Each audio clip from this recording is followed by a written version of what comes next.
Cordial saludo, educando de Ciencias de la Salud. Hoy en su canal Legiones Salud vamos a ver cómo se hace el cambio de isotipo de cadena pesada, lo cual es muy importante porque los linfocitos B activados van a estar expresando inmunoglobulina M, inmunoglobulina D, pero no solamente nos vamos a quedar con esas dos inmunoglobulinas, ¿cierto? Hay que conocer de qué depende que se vaya hasta la inmunoglobulina G, de qué depende que nos vayamos hasta la inmunoglobulina E o de qué depende que nos vayamos a la inmunoglobulina A. Iniciamos. Iniciamos, educandos. Entonces, en este punto es importante mencionar que el cambio de isotipo fuera del folículo está dirigido por los linfocitos TFH extrafoliculares, que ya lo hemos visto en otro video, y que posteriormente el proceso continúa en los centros germinativos, donde vamos a tener a los famosos linfocitos TFH, ¿no? Que ya tenemos claro que son muy diferentes a los TH1, a los TH2 o a los TH17. Entonces vamos a comenzar con lo siguiente. Este linfocito que estamos observando en color morado va a estar representándonos a nuestro linfocito T cooperador. Listo, vamos a ver aquí entonces nuestro linfocito T cooperador, y eso quiere decir que si es el linfocito T, él es el que expresa esto de acá, educandos, que será nuestro ligando de CD40, y recordemos que ese CD40 es súper importante en este caso para el cambio de isotipo, que es lo que nos concierne el día de hoy, y también para la hipermutación somática, que es importantísimo para la maduración de la afinidad. Y estos que estamos observando, educandos, en azul, serán entonces linfocitos B. Este que estamos observando acá, unido, interactuando con el linfocito T cooperador, será entonces un linfocito B activado. Y por lo tanto, recordemos que el linfocito B activado expresa el receptor para CD40, mientras que el linfocito T, después de que está activado, es que tiene como tal el ligando. Vamos bien hasta ahí. Ahora, en este caso, educandos, estamos hablando del cambio de isotipo, y eso quiere decir que previamente estos linfocitos B activados están expresando IgM y están expresando IgD. Entonces, este que está aquí, educandos, a la izquierda, lo vamos a asumir como tal, educandos, como un linfocito B IgM positivo. Vamos bien hasta acá. Y desde esta perspectiva, lo que queremos conocer es de qué citocinas dependemos como tal, para que entonces ensamblemos a los linfocitos B que van en este caso a estar generando la inmunoglobulina G, la IgE y la IgA. Entonces, ¿qué nos interesa en este caso? Acá es importante, educandos, hacer la siguiente claridad. Los linfocitos B cambian los isotipos de los anticuerpos que se están produciendo, modificando las regiones constantes de las cadenas pesadas, no las regiones variables, las regiones constantes. Y desde esta perspectiva, ¿qué es lo que nos interesa? Vamos a tener aquí, en este lado, estamos observando el cambio de isotipo, es decir, de qué va a depender, educandos, que nos movamos hacia las otras inmunoglobulinas. En un principio vamos a tener aquí el paso, que es la que tenemos inicialmente, hacia esta inmunoglobulina, que nos vamos dando cuenta que es pentamérica, y recordemos que la única pentamérica es la inmunoglobulina M, que la vamos a plantear, que es a partir de la cual vamos a estar dirigiendo estos cambios de isotipo, ¿cierto? El juego consiste en ir de IgM hacia las demás. No voy a hacer énfasis en IgD, que se encuentra en la superficie, pero no lo vamos a encontrar en el gráfico. Ahora, vamos a suponer que se quiere ir, por ejemplo, hacia la inmunoglobulina G, que recordemos que es monomérica. Sin embargo, la inmunoglobulina G presenta 4 subclases: la IgG1, la IgG2, la IgG3 y la IgG4. ¿Qué nos va a interesar en este caso? Acá hay que mencionar que el cambio hacia la inmunoglobulina G como tal, educandos, va a estar dependiendo también, educandos, en este caso, de la amenaza. Es decir, acá hay que recordar que esto depende como tal, ¿cierto?, de unas respuestas dependientes de T. Entonces, esto va a ser muy importante, sobre todo para bacterias y para virus. ¿Qué nos interesa desde esta perspectiva? En este caso, esto se encuentra todavía dependiendo de los linfocitos TFH, es decir, de los cooperadores foliculares. Y en este caso hay algo muy, pero muy importante y tiene que ver con la interleuquina 21. Es decir, los linfocitos TFH, educandos, que expresan mayores concentraciones de interleuquina 21 en comparación con la interleuquina 4, esos van a, de esta manera, educandos, vamos a estar como tal dirigiendo el cambio de IgM a IgG. Y esto es súper importante, en este caso, la mayor expresión de inmunoglobulina 21. Ahora, en los ratones se ha descubierto que el interferón gamma ayuda como tal a inducir ese cambio. Ojo, en ratones. En seres humanos aún no se ha podido comprobar absolutamente esto que sucede en el otro modelo animal. Entonces, en este caso nos interesa la mayor expresión de la interleuquina 21. Ahora, la pregunta es, bueno, pero ¿para qué vamos a hacer la inmunoglobulina G? Recordemos, educandos, que la inmunoglobulina G se encuentra asociada con todo lo que es opsonización, todo lo que es fagocitosis, todo lo que es activación del complemento, y hay algo muy importante que es la inmunidad neonatal. Recordemos que esta inmunoglobulina G es la que puede pasarse como tal en la placenta, es la que presenta transferencia placentaria, y además que la inmunoglobulina G es la que va a estar guardando memoria, mientras que la M, observemos que es la primera que aparece, ¿cierto? Entonces, en los estadios tempranos de la enfermedad vamos a tener IgM, luego vamos a hacer como tal los cambios de isotipo, pero recordemos que estos cambios, educando, no se hacen muy pero muy rápido, ¿no? Para esto vamos a requerir días para que nosotros empecemos a ensamblar las otras inmunoglobulinas, dependiendo de quién, dependiendo de las amenazas, y a partir de eso, educando, dependiendo también de cuáles citocinas se estén expresando, siempre con la colaboración sí o sí de esos linfocitos TFH. Vamos bien hasta ahí.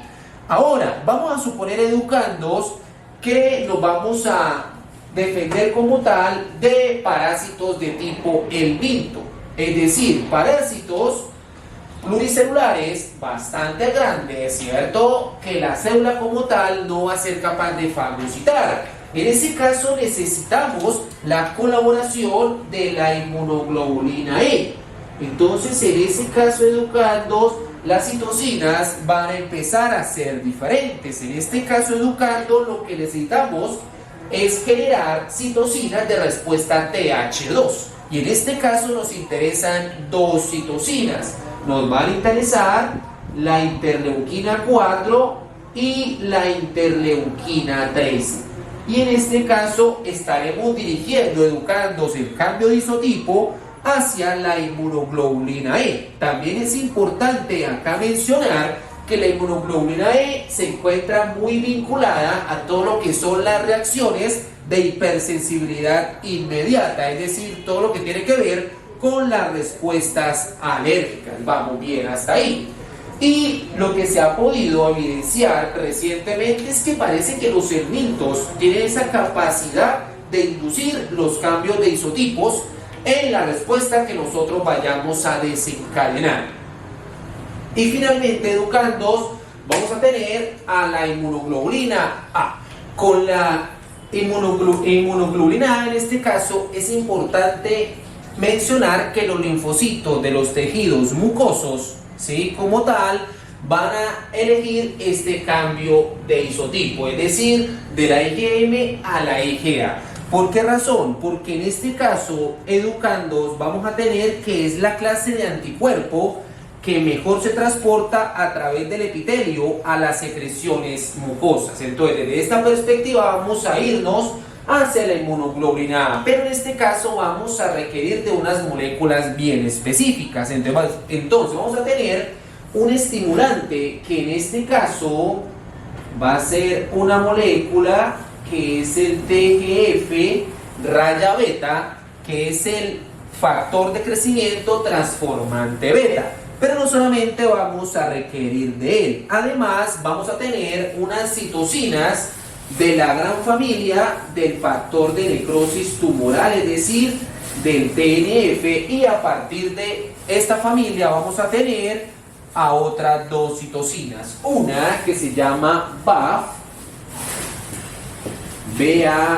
que en este caso estamos hablando de un factor activador de linfocitos, y por otro lado vamos a tener a una llamada April, y en este caso este es un ligando inductor de proliferación.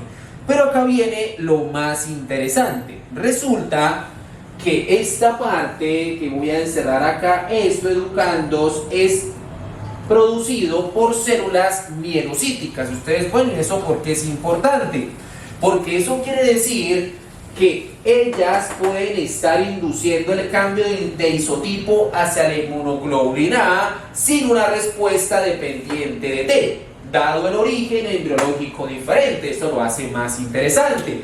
Ahora, hay algo más que hay que subrayar, y es que, por lo tanto, vamos a estar necesitando de dos factores para que ese cambio de isotipo sea verdaderamente eficiente. Por un lado, vamos a tener todas estas citocinas que hemos estado acá mencionando, y que cada una, por lo tanto, va a tener algún tipo de especificidad por alguna inmunoglobulina en concreto. Pero además, esta unión educando de la que hemos estado hablando, CD40L, CD40, es muy pero muy importante. ¿Por qué razón? Porque es que esta unión induce la expresión de una enzima que se llama AID, que es la citidina desaminasa inducida por activación, la cual es la encargada de comenzar esos cortes, que es donde me van a quedar los espacios donde vamos a hacer ese cambio de isotipo. Cortes que ahora vamos a ver en contados segundos cómo es que se ejecutan. Entonces, vamos ahora a entender qué es lo que sucede como tal con los transcritos que se tienen para generar estos espacios para que verdaderamente hagamos el cambio de isotipo y se retire, por ejemplo, acá por la sección mu, para colocar, por ejemplo, la sección epsilon si lo que queremos es inmunoglobulina E, o que se ponga la gamma o la alfa, dependiendo de lo que estemos necesitando. Entonces, acá es importante mencionar lo siguiente. En este gráfico vamos a tener esto, que es a lo que nosotros vamos a llamar la cadena de plantilla, y vamos a observar otra que se desprende acá, educandos. Recordemos que es un ADN bicatenario, pero tenemos que abrirlo como tal, y a esta la vamos a llamar como tal, inmunológicamente la vamos a conocer como ASA-R, que hace referencia a la cadena que no es plantilla. Entonces acá es importante mencionar lo siguiente: ya se unió CD40, CD40L y se induce la enzima, ¿cierto, profe? ¿Cuál enzima?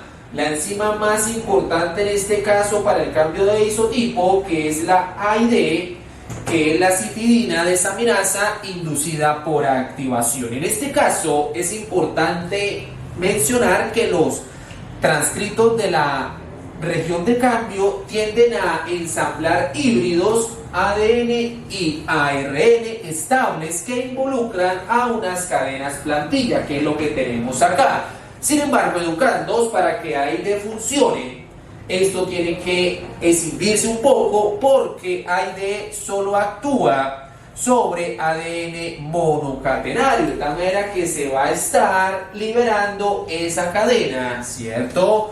Todo esto inducido por señalización celular y a un mayor estancamiento de la ARN polimerasa 2, que hace como tal que se reclute eficazmente AID. Entonces, ¿qué es lo que nos interesa? Vamos a tener esta asa R y por lo tanto esto que es ADN monocatenario. Vamos bien hasta ahí. Ahora, ¿qué es lo que nos interesa en este caso?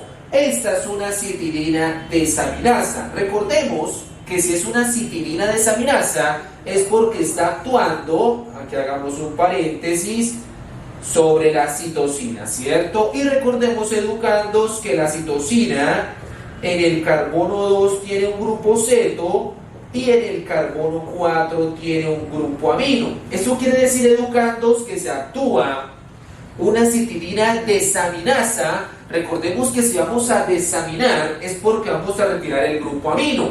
Y eso quiere decir que si nosotros, educando, retiramos el amino de las citosinas que vemos aquí en el transcrito, entonces vamos a quitar un amino y cuando se desamina, como ya hemos visto en otros videos del canal, vamos a colocar otro grupo ceto. Es decir, vamos acá a tener un ceto en el carbono 2 y un ceto en el carbono 4.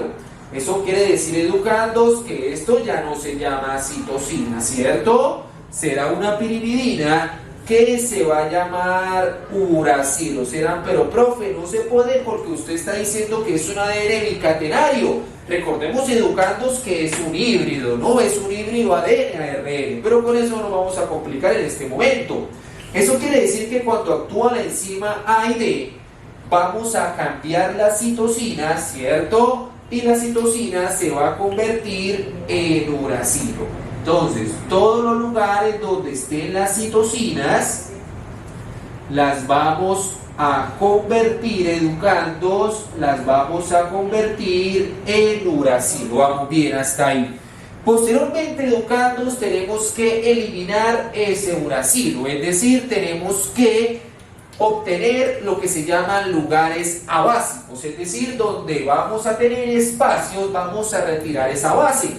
Pero ese uracilo ya no lo retira la A y D. Ahí va a aparecer otra enzima, educandos, que voy a escribir por aquí, que la vamos a abreviar como UNG, que es la misma uracilo N-glucosilasa, que lo que hace esta enzima, educandos, es que me cataliza el retirar los uracilos, de tal manera que vamos a generar lo que conocemos como sitios abásicos. ¿Y para qué estamos haciendo esto? Porque recordemos que estamos buscando, educandos, obtener esos espacios donde vamos a hacer como tal el cambio de isotipo, es decir, donde vamos a retirar esas versiones mu para colocar las nuevas cadenas pesadas. Entonces, en este caso, primero actúa la UNG y tenemos entonces lugares abásicos. Listo, previamente actuó A y D. Y luego tiene que actuar una endonucleasa. Una endonucleasa, educandos, que se llama AP1. Y esta AP1, educandos, es una endonucleasa que lo que hace es que va a escindir, es decir, va a romper estos lugares abásicos y va a estar generando una muesca en cada una de esas posiciones. Es decir, estamos generando una muesca que es ahí donde vamos a hacer ese ensamblaje de las nuevas versiones. Y vamos aquí a generar estas muescas, educandos, que van a ser muy importantes. Vamos bien hasta acá. Sin embargo, educandos, esto se tiene que hacer también en la cadena plantilla. Entonces, ¿ahí qué hacemos?